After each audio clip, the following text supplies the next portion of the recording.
ಮೊದಲು ತುಂಬುತ್ತಿದ್ದ ಜಲಾಶಯ ಈಗ ಖಾಲಿ ಖಾಲಿ ಕಾಣ್ತಾ ಇದೆ. ರಾಜ್ಯದಲ್ಲೇ ಮೊದಲು ಭರ್ತಿಯಾಗುತ್ತಿದ್ದ ಕಬಿನಿ ಇದೀಗ ಜಲಾಶಯದಲ್ಲಿ ಈ ಬಾರಿ ನೀರೇ ಕಾಣುತ್ತಿಲ್ಲ. ಬರಿದಾದ ಹಿನ್ನೀರಿನಿಂದ ವನ್ಯಜೀವಿಗಳ ಪರದಾಟ. ಮೊದಲೆಲ್ಲ ತುಂಬಿ ತುಳುಕ್ತಾ ಇತ್ತು ಕಬಿನಿ ಜಲಾಶಯ. ರಾಜ್ಯದಲ್ಲೇ ಮೊದಲು ಭರ್ತಿಯಾಗುತ್ತಿದ್ದ ಕಬಿನಿ ಈಗ ಕೆನ್ನೆನ ನೆನೆಸೋಣ ಅಂದ್ರೂ ಕೂಡ ಒಂದು ಹನಿ ನೀರಿಲ್ವಂತೆ. ಬರಿದಾದ ಹಿನ್ನೀರಿನಿಂದ ವನ್ಯಜೀವಿಗಳ ಪರದಾಟ. ಜಲಚರಗಳು ಹೆಂಗೆ ಬದುಕೋದು? ಪ್ರಾಣಿ ಪಕ್ಷಿಗಳಿಗೆ ಕುಡಿಯುವ ನೀರಿಲ್ಲದೆ ತೀವ್ರ ಸಂಕಷ್ಟಗಳೆದುರಾಗಿದೆ. ಸದ್ಯದ ನೀರಿನ ಮಟ್ಟ ಕೇವಲ 2253 ಅಡಿಗೆ ಕುಸಿತ.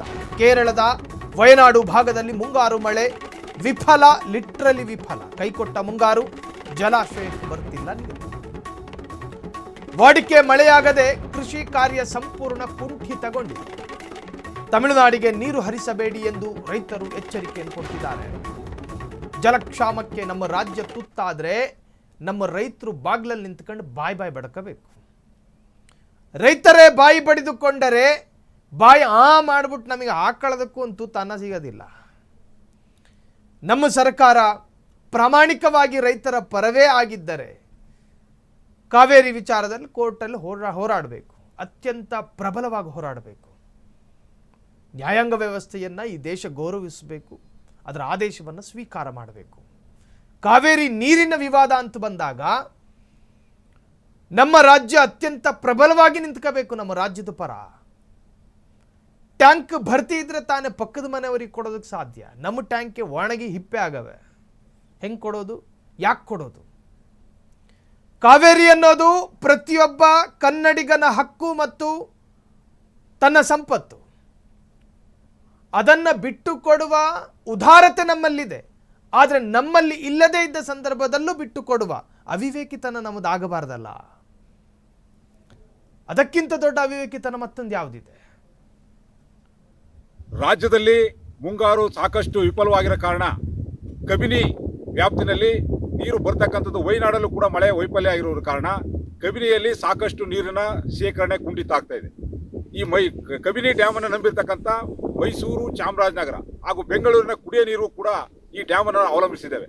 ಈ ಭಾಗದಲ್ಲಿ ಕುಡಿಯ ನೀರು ಕೆರೆ ಕಟ್ಟೆಗಳು ತುಂಬಿಸ್ತಕ್ಕಂಥದ್ದು ಕೂಡ ಈ ಕಬಿನಿ ಡ್ಯಾಮಿಂದನೇ ಕೂಡ ಮಾಡ್ತಾ ಇದ್ದೇವೆ. ಆ ಕಾರಣಕ್ಕೋಸ್ಕರವಾಗಿ ಮುಂದಿನ ದಿನಗಳಲ್ಲಿ ಜನಸಾಮಾನ್ಯರು ಮತ್ತು ಜಾನುವಾರುಗಳಿಗೆ ಮತ್ತು ಕೆರೆ ಕಟ್ಟೆಗಳಿಗೆ ಕೆರೆ ನೀರು ತುಂಬಿಸ್ತಕ್ಕಂಥ ಯೋಜನೆಗೋಸ್ಕರವಾಗಿ ಏನು ಅಕ್ರಮವಾಗಿ ಮತ್ತು ಪೋಲಾಗ್ತಕ್ಕಂಥ ನೀರನ್ನು ತಡೆಯತಕ್ಕಂಥ ರೀತಿಯಲ್ಲಿ ಕಬಿನಿ ವ್ಯಾಪ್ತಿ ಅಧಿಕಾರಿಗಳು ಕ್ರಮ ಕೈಗೊಳ್ಳಬೇಕು.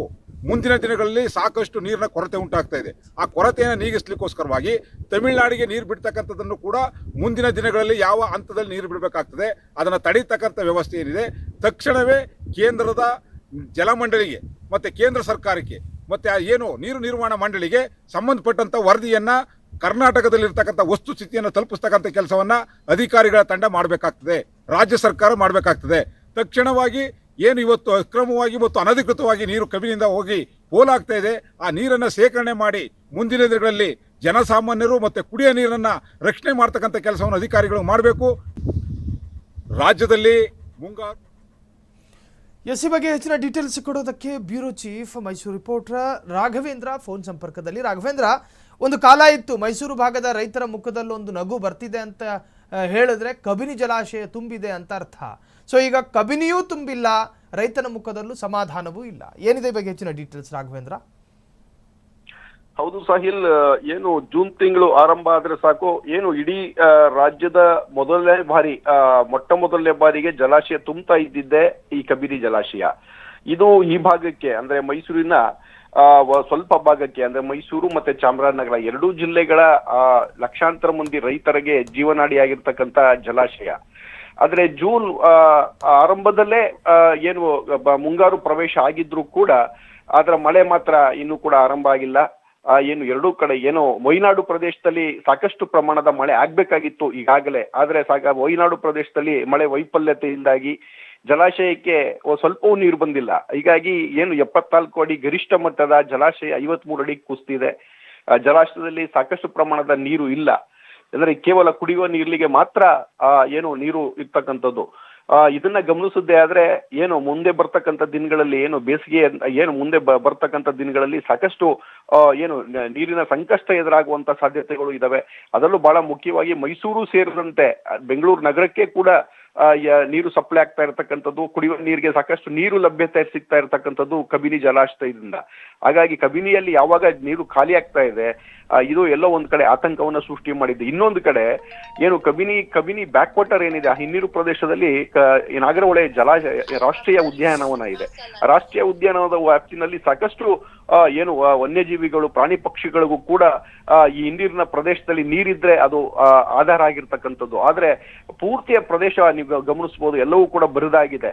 ಆ ಬರದಾಗಿರೋದ್ರಿಂದ ಎಲ್ಲ ವನ್ಯಜೀವಿಗಳಿಗೂ ಕೂಡ ನೀರಿನ ಸಮಸ್ಯೆ ಎದುರಾಗ್ತಾ ಇದೆ. ಅನೇಕ ಪ್ರಾಣಿ ಪಕ್ಷಿಗಳು ನೀರಿಲ್ಲದೆ ಕೂಡ ಬಹಳ ಪರದಾಟಕ್ಕೆ ಸಿಕ್ಕಾಕೊಂಡಿರ್ತಕ್ಕಂಥದ್ದು. ಹೀಗಾಗಿ ಈ ಬಾರಿ ಎಲ್ಲ ಒಂದ್ ಕಡೆ ಬರಗಾಲ ಆವರಿಸಿರುವಂತ ಏನು ಸನ್ನಿವೇಶ ನಮ್ ಕಣ್ಮುಂದೆ ಬಂದಿರತಕ್ಕಂಥದ್ದು.